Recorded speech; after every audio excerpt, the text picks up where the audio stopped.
Hey there, this is the week 7 video overview. This week we're starting chapter 4, which is about exponential and logarithmic functions. We're going to be graphing exponential log functions, writing their equations, giving some data, and also learning two alternative forms for exponential models. One of them is using it's used very frequently in STEM fields, and it uses the number e, which is about 2.718. So it's kind of an important one to know. Some big ideas that are going on, just to recall that there are about 12 main functions that 99% of all different STEM fields are going to be using. And so we're trying to learn all 12 of those. Exponential functions and log functions are two more of those 12 main functions.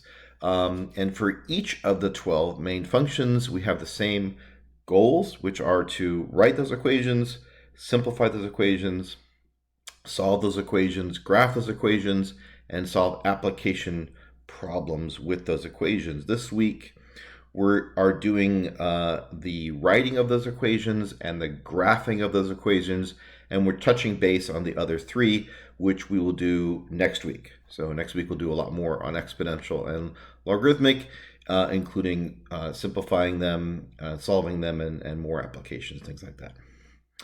Okay, so possible sticking points. Well, simplifying exponential equations and expressions doesn't follow the same formulas as people are often used to using. In fact, we need to learn different techniques for each type of function. So for exponential functions, there is a set of formulas for how to simplify them and solve them. For logarithmic formulas, there's a completely different set of simplifying formulas and solving formulas, and those are all different from the ones that you may have seen for linear or for quadratic. So you really kind of have to keep organized of this is this type of function. These are the types of formulas I use with that type of function. Okay.